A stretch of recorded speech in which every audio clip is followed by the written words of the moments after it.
ตช่างซ่อมรถหนุ่มที่ตั้งใจทำงานมาหลายปีแต่ต้องมาถูกไล่ออกเพราะว่าลูกค้าที่เอารถมาซ่อมแจ้งว่าไปทำรถเขาเสียแต่ความจริงกลับมีอยู่ว่าเจ้าของได้สร้างเรื่องขึ้นมาเพื่อจงใจไล่เขตออกเพราะว่าเขาจะได้รับคนใหม่เข้ามาแทนที่จะต้องขึ้นเงินเดือนให้เขตแต่เดิมเขตเป็นคนที่ติดการพนันมากแต่โชคดีที่มีเรื่องทำให้เขาห่างจากพวกเพื่อนเล่นพนันทำให้เขามีโอกาสได้กลับตัวเปลี่ยนแปลงตัวเองแต่ถึงอย่างนั้นชีวิตก็ไม่ได้ง่ายทั้งที่เขตพยายามจะกลับตัวแต่ก็ถูกกลั่นแกล้งจนลำบาก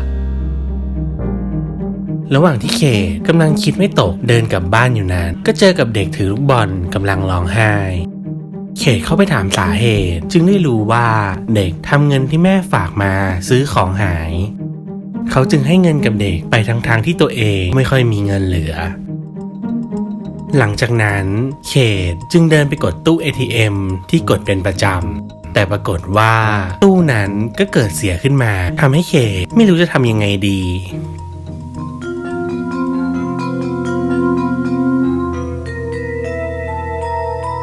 แล้วเขตก็เพิ่งสังเกตเห็นว่าไกลๆก็มีตู้ ATM อยู่อีกตู้หนึ่งที่ไม่เคยเห็นมาก่อนแถมยังเป็นของธนาคารที่ไม่คุ้นตาไม่รู้จักมาก่อนเขตตั้งใจจะกดเงินออกมาสัก500ซึ่งเป็นเงินเกือบทั้งหมดที่เหลืออยู่ของเขาแต่ปรากฏว่าเงินที่ออกมาจากตู้กลับเป็นแบงค์500ถึง3ใบซึ่งมากกว่าที่เขาตั้งใจกดไปในตอนที่เขตกำลังตกใจไม่รู้ว่าจะทำยังไงดีคิดว่าตัวเองกดเลขผิดไปหรือเปล่าที่หน้าจอของตู้ ATM ก็เปลี่ยนไปที่หน้าจอนั้นได้ขึ้นข้อความขึ้นมาว่าให้เป็นพิเศษสำหรับเขตคนดี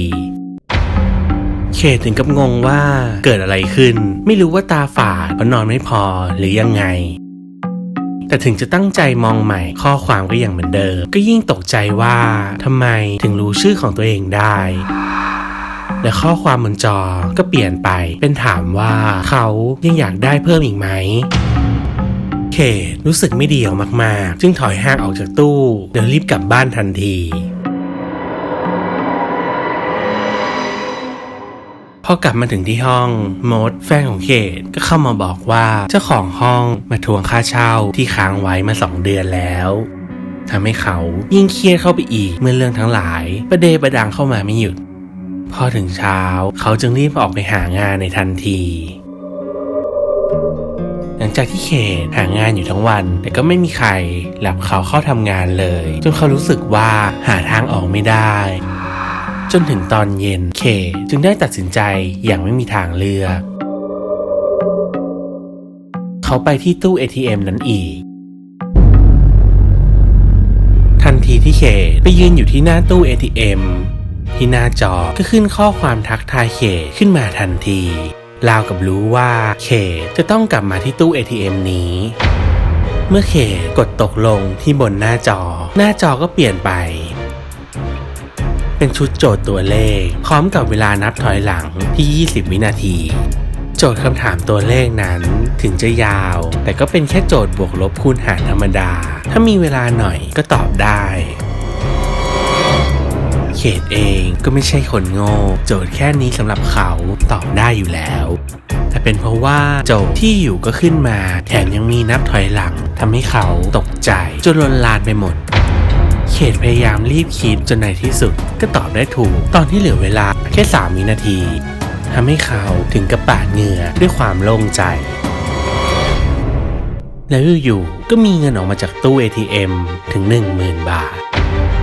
เขาถึงกับตกตะลึงมากแต่ว่าความดีใจที่ได้เงินมีมากกว่าทำให้เขาไม่คิดจะสงสัยอะไรเลยและข้อความที่หน้าจอก็ถามต่อว่าเขตจะเล่นต่อหรือไม่ซึ่งเขตก็คิดว่าถึงเล่นต่อก็ไม่มีอะไรเสียหายแถมเขาอาจจะได้เงินเพิ่มอีกด้วยเขาจึงกดเล่นต่อคำถามใหม่นั้นเป็นคำถามตัวเลือก2 คำตอบที่ถามว่าผู้หญิงที่กำลังเข้าซอยมานั่งวินมอเตอร์ไซค์เบอร์อะไรเขตถึงกับงงกับคำถามที่เจอเพราะเขาจะไปรู้คำตอบได้ยังไงผู้หญิงที่ไหนก็ยังไม่รู้เลย แต่พอเขตได้ยินเสียงดังจากข้างหลังแล้วหันไปมองเขาก็เห็นว่าผู้หญิงกำลังเดินไปที่วินมอเตอร์ไซค์ที่ปากซอยเขาถึงกับตกใจที่ทำไมข้อความในตู้ถึงบอกเหตุการณ์ที่กำลังเกิดขึ้นได้แต่เขตก็ไม่มีเวลาสงสัยเพราะว่าเวลาที่นับถอยหลังกำลังจะหมดลงเขาตัดสินใจเลือกไปมั่วๆว่าเป็นวินเบอร์ 9แต่วันนั้นเป็นคำตอบที่ผิดเพราะว่าผู้หญิงคนนั้นเลือกนั่งวินเบอร์ 7แทนเพราะอยู่ใกล้กว่าทันใดนั้นเขตก็รู้สึกปวดหัววิงเวียนขึ้นมามีหนำซ้ำเลือดกำเดายังไหลออกมาอย่างผิดปกติด้วยเขาเริ่มรู้สึกว่าที่เขากำลังทำอยู่มันแปลกๆไม่ปลอดภัยซะแล้วจนอยากจะเลิกแต่กลับก้าวขาไม่ออกและข้อความที่หน้าจอก็ขึ้นมาอีกว่าเกมนี้เมื่อเล่นแล้วห้ามเลิกเล่นจนกว่าจะเล่นครบ4ข้อซึ่งตอนนี้ก็ผ่านไปแล้ว2ข้อแล้วเขตจะตอบผิดไม่ได้อีกแล้วซึ่งข้อความต่อมาก็ทำให้เขตต้องรู้สึกหวาดกลัวขึ้นมาเมื่อข้อความนั้นได้สื่อออกมาราวกับจะบอกว่าถ้าเขตตอบผิดมันจะเอาชีวิตของเขตไปแล้วทันใดนั้นคำถามใหม่ก็ขึ้นมาทันทีคำถามที่ทำให้เขาตกใจอย่างยิ่งเขารีบเงยหน้ามองเหนือหัวของตัวเองทันทีแต่ก็ไม่มีอะไรในตัวเลือกอยู่เหนือหัวของเขาเลยนั่นทำให้เขตนึกได้ว่าคำถามนั้นไม่ได้หมายถึงหัวของเขารีบมองไปรอบๆในทันทีและเขาก็ได้เห็นเด็กแว้นที่อยู่ใกล้บ้านเขากำลังขับรถมาที่เขตจำได้เพราะว่าเด็กแว้นนั้นชอบเบิ้ลรถเสียงดังตอนกลางคืนจนเขตรู้สึกเหม็นขี้หน้าและตอนนี้ที่เหนือหัวของเด็กแว้นคนนั้นก็มีป้ายไฟร้านกับลังกระดาษที่วางอยู่ที่กันศาสตร์อยู่เขตคิดช่างใจว่าเกลียดเด็กแว้นก็เกลียดอยู่แต่ถ้าเลือกป้ายไฟมันก็ดูรุนแรงเกินไปเพราะอาจทำให้ถึงตายได้เขตเลยตัดสินใจเลือกกล่องกระดาษและเขาก็คิดว่าเขาคิดถูกเพราะตอนนั้นก็ได้เกิดลมแรงพัดมาจนทำให้กล่องกระดาษปลิวลงมาครอบหัวของเด็กแว้นจนดูน่าตลกแต่ทันใดนั้นก็มีลมกระโชกรุนแรงเข้ามาอีกละลอกแล้วมันก็ส่งผลให้สิ่งที่เขตไม่ต้องการเกิดขึ้นป้ายไฟร้านนั้นตกลงมาใส่เด็กแว้นคนนั้นแต่ยังดีที่ป้ายนั้นหล่นลงมาทับขาของเด็กแว้นจนมีเสียงร้องด้วยความเจ็บปวดดังระงมเขตถึงกับตกใจที่ทำไมถึงมีของตกลงมาทั้งสองอย่างและข้อความก็ขึ้นมาเหมือนตอบข้อสงสัยของเขตว่าเขตตอบคำถามถูกแล้วเพราะกล่องกระดาษตกลงมาก่อนส่วนป้ายไฟนั้นเป็นของแถมเพราะรู้ว่าเขตไม่ชอบหน้าเด็กแว้นคนนั้นพร้อมกันนั้นเงินก้อนใหญ่ก็ถูกจ่ายออกมาเขตที่น่าจะดีใจที่ได้เงินตอนนี้กับตัวสั่นด้วยความกลัวอยากจะเลิกเล่นเกมนี้ใจจะขาดในหน้าจอก็ได้ขึ้นข้อความคำถามสุดท้ายว่ามีรางวัลถึง 100,000 บาทเขาถึงกับตกใจกับจำนวนเงินนั้นเพราะมันคงพอที่จะทำให้เขตเปิดร้านขายของเล็กๆได้เลยและตอนนั้นอยู่ๆโทรศัพท์ของเขตก็ดังขึ้นเขตรีบรับสายด้วยความตกใจเป็นมดแฟนของเขานั่นเองที่โทรเข้ามา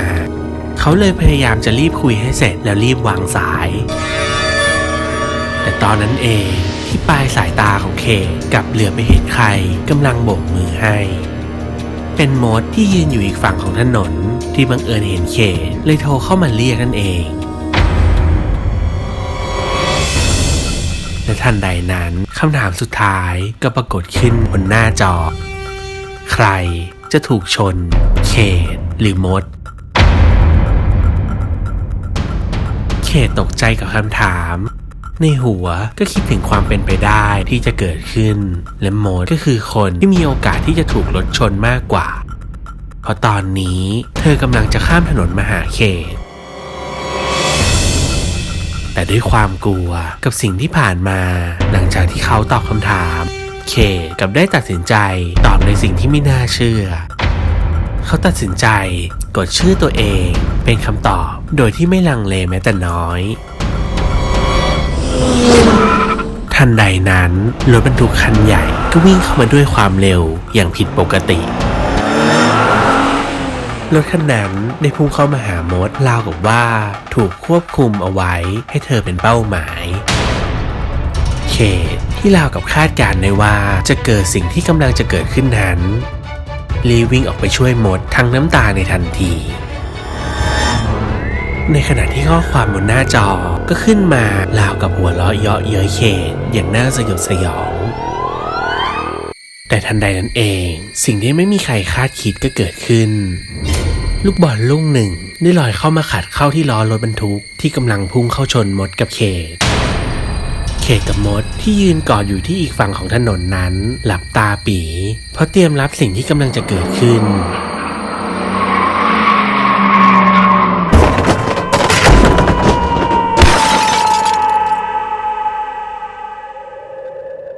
แต่ทว่าเมื่อรู้สึกตัวว่ารถบรรทุกนั้นไม่ได้พุ่งเข้ามาใส่ทั้งคู่จึงค่อยๆลืมตาขึ้นและสายตาของทั้งคู่ก็ได้เห็นรถบรรทุกที่ถลายออกไปกับลูกบอลรถได้พุ่งเข้าชนตู้ ATM ที่เขตเล่นเกมอยู่เมื่อครู่จนพังยับเยินไม่เหลือชิ้นดี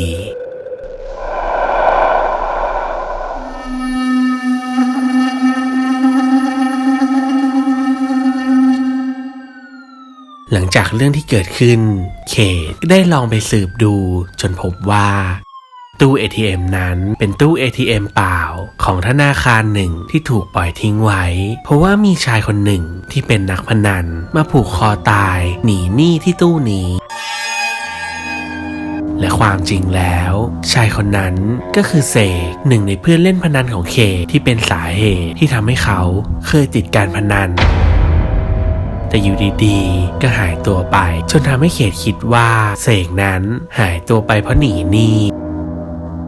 จนทำให้เขาตัดสินใจเลิกเล่นพนันได้นั่นเอง